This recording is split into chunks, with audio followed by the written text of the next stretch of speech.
नाही असं कसं काही नाही आहे, सगळेचा सहभाग आहे, खास करून मतदारांचा. भाजपच्या कार्यकर्त्यांना कुठं त्यांना स्वीकारलं होतं, नाकारलंच होतं.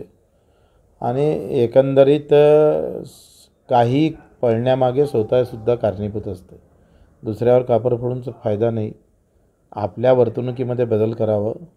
आमचं तर लक्ष होतंच ना, निवड पाळणंच नव्हतं, आम्ही जिंकून याचंच लक्ष ठेवलं होतं, त्याच्यात ते पडले.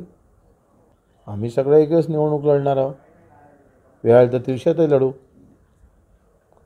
बडनेरात पण लढू. आम्हाला काय अडचण आहे, आमचं स्वातंत्र्य पक्ष आहे, आमच्या घरचं दुकान आहे. जेव्हा मनात आलं तेव्हा चहा बनवण्याचं काम करू. आम्हाला ऑर्डर घ्या नाही लागत, कोणी देत नाही, आम्ही ऑर्डर देतो. हा फरक आहे. दुरून दुरून संबंध नाही. मंत्रिमंडळ विस्तार करावा, पण आपला त्याचा काही संबंध नाही.